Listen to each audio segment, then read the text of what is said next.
Hi, everyone, and welcome to the NFA Podcast, which stands for Niche, Frackers, and you guys listening, or everyone else.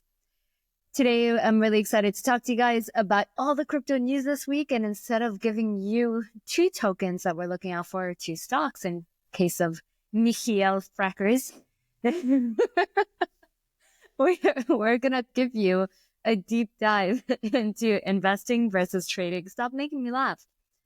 So, to kick off, let's start with a quick intro. In case you're new here, my name is Nish. I've been in the space since 2018, and full-time in 2020. Been in marketing, helped launch hundreds and hundreds of projects, advised a few hundred as well. So I know the markets inside out. I know what builders are building, and I know what investors are investing in. I'm really excited to be here again and introduce you to Michael or Michiel Frackers. I'm originally Dutch, Indonesian, and I grew up in Amsterdam. I'm a tech entrepreneur. Started one company straight out of college with college friends, and I've been in this space for now over 30 years, and the last couple of years dabbling in crypto, which suddenly became Web3. Nobody sent me a fax, but that's what happened. And Nish and I are both advisors on a project called Tracer, but we know each other from way back. When Nish was just a simple dentist. Those were the good old days. Those were the days. So, yeah, and I'm really, really curious to discuss what's going on this week, because it's been the last couple of weeks, funny enough, since we started this podcast, it's been wild. It was like the best time ever to start a podcast. Do you think we jinxed it? It's been wild going down, just to be clear. It's been wild going this way. Yeah, it's been really volatile and uncertain. And everyone who has been in the space has made it very clear that they have no idea what to expect from the current market conditions, just based on the fact that we've never seen moves like this before in the political landscape that we currently have. So it's a completely new environment. Yeah, it's interesting. I spoke with so many people over the last week since our last episode. I also get a lot of feedback and comments, which is great. Always leave your comments and thoughts, please, down below. If you're watching this on YouTube, and if you're listening to this on Apple Podcasts, just, send tweet to Nish on X. Yes, please do. It's Nish out of water. Tweet Nish out of water. Tweet to Nish on X. You can say X Nish on X. That sounds really bad. What do you say? Yeah, don't X Still don't know what the word is. Just tweet me. X her. That's all X Niche. The thing is, what I heard, this is sort of interesting. So, right, premise one is that the crypto market now follows the traditional financial markets. It just follows macroeconomic factors like inflation, tariffs or potential tariffs, impending war or détente, if that happens, which it looks like now. So that's great. So that's one. But the big question is, of course, then what does that mean if we follow the traditional economic factors? What's the outlook now in tech stocks, that are my background basically, and in crypto? So I was really curious to hear what your thoughts are first on crypto. What is your outlook? Do you still believe, let's start with that one, Bitcoin all-time high this year, yes or no? Yes. Yeah, 100%. I'm still on it. There are a couple of reasons why. So do you want to save this for the trading versus investing, or do you want to save it for the news? I don't really know. I don't have any on the news other than the world's going to hell in a handbasket. Really? So, oh my God. Yeah. Well, let me inform you. Yeah, so much news. What have you been doing? A lot of news? We have one podcast. Okay, so you go first, and then I'll react, and then we'll see what I have. Okay, so a lot of news in the region, okay, which is really exciting, actually. So Ripple, which has come back to life recently after TikTokers started posting about it, which we should have seen as a top signal, but for some reason we didn't. Anyway, Ripple has actually got the license for payment settlements in the UAE. So yeah, really exciting for Ripple. Really, really bullish news. And I personally wasn't expecting it. I'm not that big a fan of Ripple. I don't hold any XRP. I didn't really think they were doing much, and so that one really caught me off guard. But whoever's holding, good for you. I have a few friends that have Ripple. They were thrilled at the announcement by President Trump 2 weeks ago that the US was going to buy Ripple. And my God. Then he didn't. So Trump, this brings me to my next piece. Trump's family, some of their representatives, have reached out to Binance to invest. But if you remember last year, CZ spent 4 years in prison because of anti-money laundering Not violations. 4 years, 4 months, I think. 4 months. Yeah, 4 months in prison. Yeah, last year. Yeah. Anyway, last year, CC spent 4 years in prison. For your facts, Dr. Sachdev. Yes, quick facts, I got you. So anyway, CZ spent 4 months in prison, and still Donald Trump's family have reached out to try and invest in Binance. So bullish sign, but then again, Trump is also, I don't know, different. We'll save that one for later. But who did invest in Binance, right? Because that was the only news that I had, which was big. That's my next news. That's your next Abu news? Dhabi, yeah. So the investment we group, spoke about them a few weeks ago. MGX. That's why it's so funny. You mentioned them a few weeks ago. Yes, they invest in Stargate, a $500 billion infrastructure project in the US. Yes, That's you're right. MGX.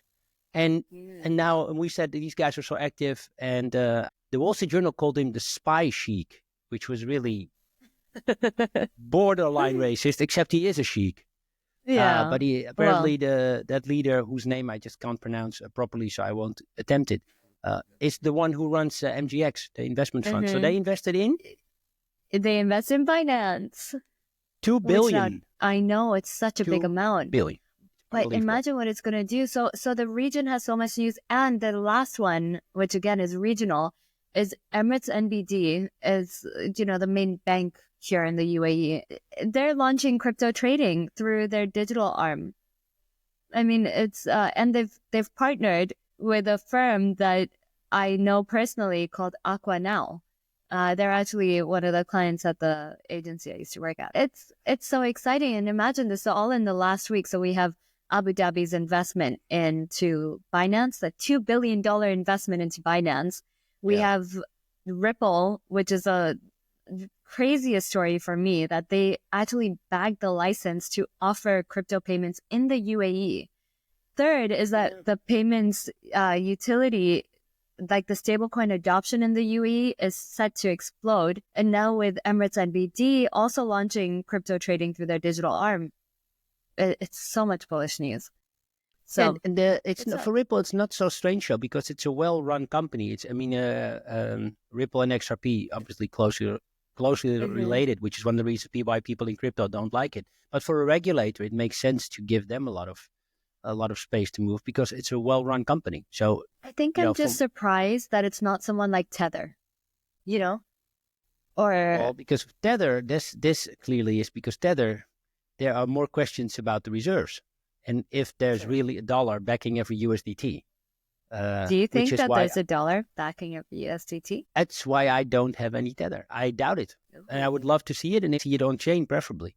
That would be the whole idea of this whole blockchain thing. What are you using? USDC. Okay. I've seen a lot of stuff on Tether over the years, especially after the Lunatary crash, which was, 3 years ago now? 4? Yeah. 4 years ago. So it's been a while. But the narrative on Tether, it's growing stronger. Maybe they never filed for a license. I don't know if it's public in who filed for a license and who didn't. That makes a difference, of course. But the MGX investment, Abu Dhabi investment in Binance is significant. I don't know what kind of percentage they bought for $2 billion. I'd be curious to hear that. Sure. I couldn't find it. I don't think it was disclosed. All CZ said was that it was a minority stake. Yeah, which would make sense. So, and I also saw that Binance does still about a third of all crypto trading through centralized exchanges globally. So, they're market leader by far. Yeah, 100%.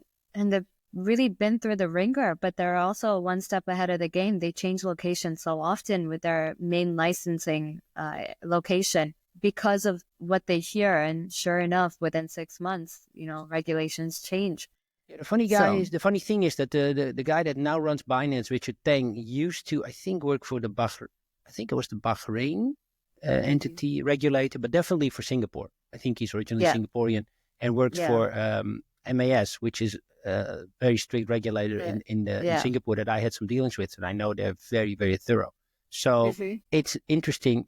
He knows also, I think, how to deal with regulators and how to appease them and to work with them, having been on the other side. So I think, Binance is I think it's a good investment for having done, exactly like you said, through the ringer. I think it's on the way. No, it was never down, but now it's just poised for growth. I think could be a really, really, really good investment. Coinbase is lagging by far in this space, and I think it's valued really, really high. So if you look at the market cap of Coinbase, Coinbase, it's interesting. Well, I don't know actually. I'm quite bullish on Coinbase just because it's a U.S. registered firm. I feel like now is its time to shine with the Trump administration coming in, and Trump is all about making America great again. I don't think that they're going to encourage another crypto exchange to enter the market when they have Coinbase and Crypto.com set up within their country. But they're very expensive. You compare Coinbase and Binance in the trading fees, and it's a really expensive exchange compared to pretty much, Bybit, Kex, we should name them all, the big ones. What's I think the difference in the trading fees? Trading fees, transfer fees, deposits, everything. Just really? Yeah, it's so I have a Coinbase account, and it's almost a joke. Kraken as well, actually. I like Kraken a lot, but there's not enough liquidity. I love Kraken, but no one ever uses them. No. I found out the hard way putting a sell order that couldn't find any liquidity, and it was sell order on Bitcoin. Yeah, that was the one where I put in a sell order when it broke 100 on the way down to sell, and it didn't go through because there was not enough liquidity. And I'm thinking, in Bitcoin? Not at that price. Wow. Yeah, that's how I learned my lesson to spread over several exchanges. That's why I asked you, what exchanges do you use and which one should we look at? I actually only use MEXC. And the thing is, MEXC probably has the dodgiest, I think Bitmart's gotten worse than MEXC now, but MEXC had one of the dodgiest reputations. And I've been using them from the start. And then they got into meme coins, and I was like, this is great. This is why I signed up. You said meme coins. Sorry, I fell asleep there. Are they still around, meme coins? Are those still a thing? No, they're not. Are they going to come back? They're not? What happened? To be honest, I wouldn't be sad if they didn't make the comeback. I'm very happy with the way that the space is moving. And you can see it in the regulations. Actually, the email that you sent me. So to give you guys context, today, as Michael mentioned, we're both advising this project Tracer. And he sent me one of the emails for the token sale. And what's the opening line? It's that... you must think I'm crazy. You must think I'm crazy is the first sentence. To reach out to you now regarding a private sale. You must think I'm crazy to approach you right now about joining Tracer, the project I co-founded, with the threat of new tariffs, falling stock prices, and an imploding crypto market. But we deliberately waited a few months until the Trump bump and the unfounded euphoria in the crypto market had passed. This is it. This is such a good opener. It's such a good opener. I wrote it from the heart. It had a different really opening before, but it really did it. It was about climate change. And we realized people don't care anymore about climate change. If they're afraid about war next month, they're like, climate change is too far. It really is. It's a bit too far because not a lot of people even know about it. But I think maybe next week we can cover what climate tech is and not just about Tracer, but how blockchain can actually help. But your next line was really interesting. A mature market for digital assets is now emerging where speculative meme coins are making way for serious projects with value. And this is what I see as well. Right now, we're seeing, that all the shit coins, and I'm not trying to curse, it's just what we call them, shit coin. They're kind of moving to the side. Why is that disappointing? Language, lady. Language. I would never say those things. No, I totally agree. I see those things. I totally agree with you. Obviously, it's my own email that you're reading. By the way, every week, I should send an email that you read out on air. I think this should be a part of the format. Michiel's email from this week, and Nish reading it with her voice. So much better when you read it back to me. But it is true. That's why I was serious when I said I spoke to so many people the last week in the space, right? VCs, exchanges, developers, consumer buyers, retail buyers.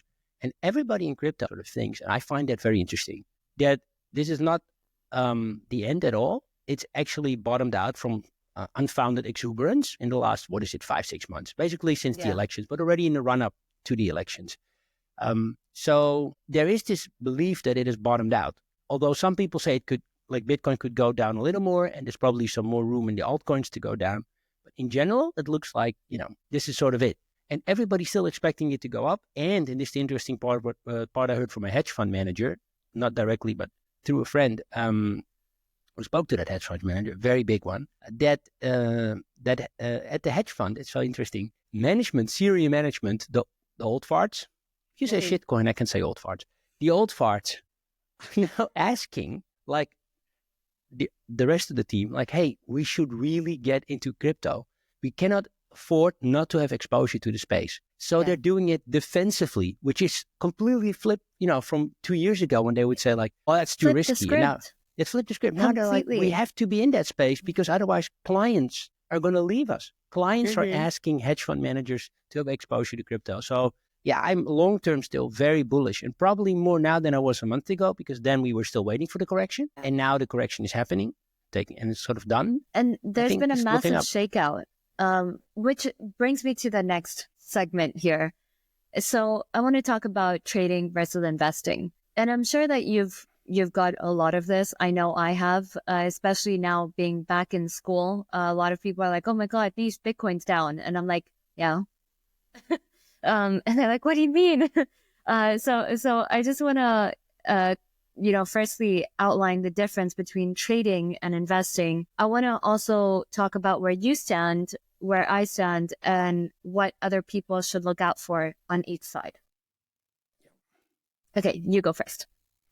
So, well, there are different scenarios, right, from where you're starting off from. So most people I spoke to lately have had a mixed exposure, so meaning they own crypto. Let's start with that. And they own some tech stocks, but let's talk first about crypto. So in crypto, they own some Bitcoin, some altcoins. We spoke about an example last week of someone that had 100% in Bitcoin, and then in the week before the election, sold 40% of his Bitcoin and moved them into altcoins. And those 40% are now down 70%. Ouch, that's painful. I asked him, why did you put everything in altcoins and then in the top 100 spread? And he said, because it was going too slow with Bitcoin.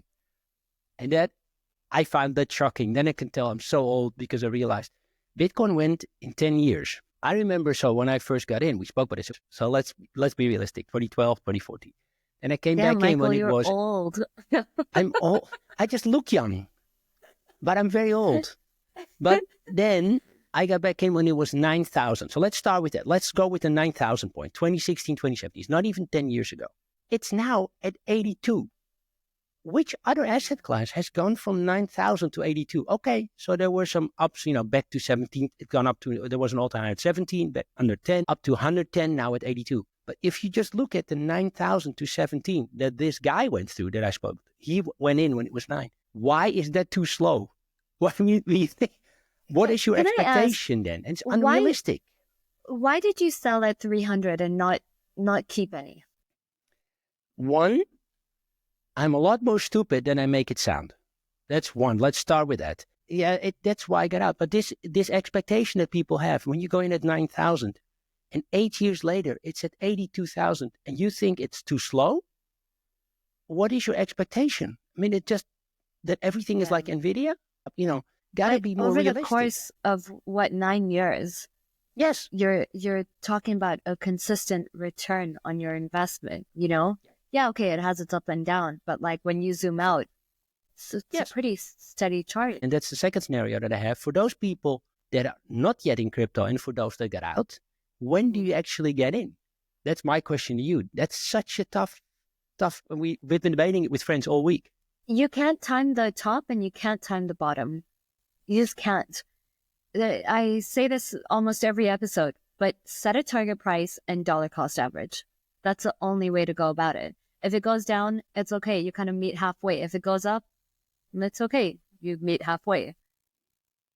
Well, what's your target then? How should you set your target? That's the hard part. Like how much money you want to put in that sense of a target. Well, it depends what you're looking for, right? So for me, if it's, I guess let's stick to Bitcoin just for the sake of this conversation. My target was anything under 82. So when it crossed anything under 82, I started buying again. And then when it crossed 80, I bought a larger amount, obviously. There is quite a strong resistance currently set at the 70 line. So I'm not sure if it'll touch 70, but even if it does, it's such a small dip compared to where it is right now that, you're not really going to miss out on much, especially for new users who are only going to put in like, $500 or $100 even. Yeah, apparently I gave somebody advice, which we never do on the show because NFA also stands for non-financial advice.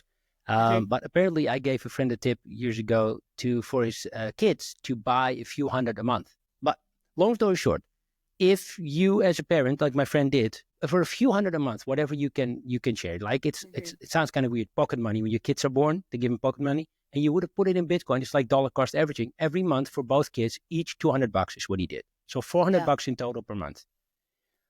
He was really happy with my advice now because he has been doing it since 2018. Okay. And he puts it in the name of the children, just to be clear. So those children have a bank account, and those are their assets. Those are not his assets. He gave the money, and from their account started trading. So I think that is still the dollar cost averaging, like you're saying, and he does it from a fixed amount per month, which I think is smart. But when you said set a target price, you meant the target was 80,000 or amount that you hold? No, the target's for me it's 80,000 when Bitcoin hits 80,000. Was it 25% under the all-time high, right? Is that the reason? No. I don't know. I just set my target that way. Some people it's smart to go anywhere between 20 to 30% below all-time high. But in this market, you just cannot invest in any other altcoins. You just can't do it. It's just not the time. That's my second question to you. Let's say you get in the market now in crypto because the market's sort of bottomed out. We are near the bottom for right now. Do you then only go into Bitcoin, or do you do, Bitcoin's market dominance 60%? Do you put 60% in Bitcoin, 40% in altcoins? That's a smarter way to do it. But the latter. Then which coins do you do then? You know my token picks. It's Sui, Solana. Solana, okay, so I'm a bit conflicted on Solana now, but it's mainly because that's the one I would consider. The meme coin trading volume has dipped so low, and Solana trading volume overall, because of the lack of meme coin transactions taking place, has dropped massively. And you're talking about all the fees that they were making off of these meme coins being traded that is now simmered out. But here now you touch to what I think the most sensitive part is. I think that just proved that Solana is a great platform. So that's why I'm bullish on Solana. It just actually had a great use case. There was one meme coin, but it's not the only one. It proves it's a scalable platform. There were some outages, I know, but that happens everywhere. But here's the thing. If there are more people like you that think that it pretty much ran on meme coins and not on other stuff, then it won't be a hot token, so it's not a great investment. So even though I'm a big fan of Solana as a platform, I may not be a fan of Solana as an investment. And those things are just why I still haven't done anything. They're conflicting. Yeah. Totally. So it's one of those proceed with caution moments where it's up to you, For me, I know that if Solana does go up from here, I will be so angry at myself if I did not hold something. So that's just personal. So that's why I put a smaller amount than what I had. I actually sold half of my Solana. Okay, so now I'm going to do something painful to go to tech stocks. I want to make that transition. I'm going to look live in my portfolio. I put $100 in last year in February, and I became $600. But I borrowed money from the broker. It was leveraged. So the net result was $320. Okay, so that sounds good. Let's look today. 234.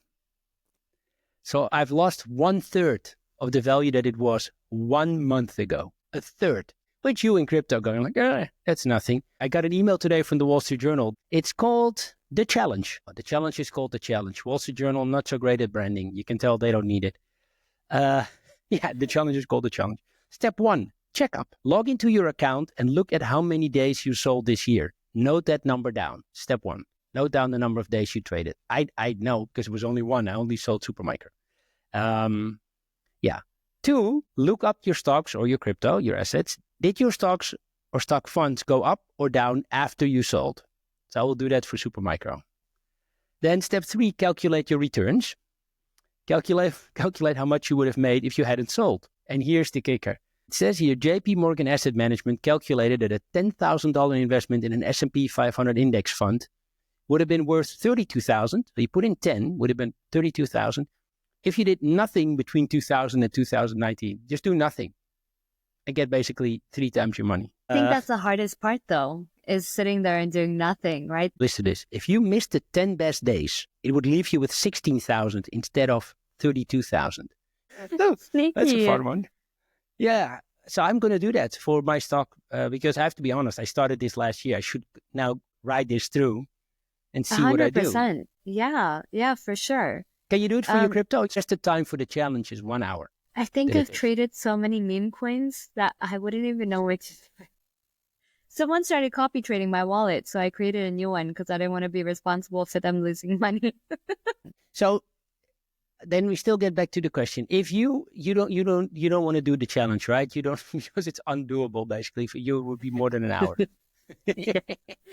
It would take me a while. If someone else wants to do it, I'll give you my details. I'll give you my wallet address. So if somebody wants to get into crypto now, we don't give advice, but if we were to get into crypto now, like I still have to because I'm on the sideline, what do I do? What would you do if you were me? Would you only buy Bitcoin or would you do Bitcoin plus a few altcoins? Well, I would invest, not trade. 2, separate, right? And what I mean by that is investing, I'm looking at long-term hold. I'm not looking at your market volatility and how many times you've bought and sold different tokens. I'm not looking at any of that. I'm just looking at holding for the next, I don't know, year, 2 years, 3 years. I would put money into Bitcoin for sure. A little bit into Ethereum, Solana, and something else. I'd put it across 5. I'd find 5. And meme coins, would you still put anything in like Dogecoin or any of those or your Pepe if you would get in now? No, not really. Yeah, the meme coins, the big ones. I just, look, I think Pepe kind of had its time. I don't know what it can deliver at this point. With Dogecoin, there are rumors that Elon's going to use it for Twitter payments or X payments, but I don't know if he will onboard an already existing meme coin or launch his own token that can maybe be used across all of his companies that he has more control over. Maybe this can even be done in conjunction with the U.S. government. I'm not sure.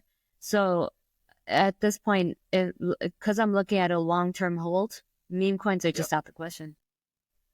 Yeah. And then if you were to get in now, what percentage spread would you do? Would you do it based on how the Bitcoin dominance, that Bitcoin is 60% in the market and the altcoins are like 40? Yeah. Right now, yeah. Because I'm just not sure how the altcoins are going to perform. So I would use Bitcoin as a hedge. I can't believe I'm saying that, but Bitcoin would be my hedge against the rest of the market volatility. And still nothing in traditional tech stocks. So you just think those are done or boring? Well, I wouldn't be the right person to advise on that. So no, we don't give any advice anyway, but no. You still don't consider investing in other things other than crypto? No, I do. I consider it, but I just... Then you don't. I just haven't. It's like how people are supportive of the podcast, but don't listen to it. Very similar. I'm thinking. I'm just thinking it. I like that you said people. I'm thinking now. Also with my tech stocks, what I should do. That's the hard part. So here's I have something I have to admit. I didn't say it on a podcast because I didn't do it, but I considered buying Tesla in December because I thought, you know what? There's so many Trump fans. I don't think Tesla is doing great. I didn't know it was doing as bad as it was. I didn't. But I did know it's going to get hit because of the Chinese market, which is the second biggest market for Tesla after the US, same as for Apple. Anyway, so we have no crypto advice, we have no tech advice other than hold on for dear life. But we are bullish and positive because we think air is out of the market and things are looking up for the rest of the year with serious projects. Yeah. I think we can conclude on that. I think that's a good summary. Well, thanks for joining us. See you guys next week. And don't forget to like, subscribe. We have a newsletter on LinkedIn. If you find Nish or me, please let us know what our profiles are so we can find them as well. No, you can subscribe to the newsletter because we will post it. And it's called the NFA Podcast newsletter. And the podcast is on YouTube, Spotify, Apple. But definitely any questions you have, let us know. We'd love to hear your questions. Drop us your messages. We're always happy to help. Thank you guys for joining us this week. If you haven't already, like, subscribe, and share. Your shares really help us. And we have a newsletter that almost has 400 subscribers now. It comes out once a week. I promise we're not spammy or scammy. We give you the little news tidbits right into your inbox.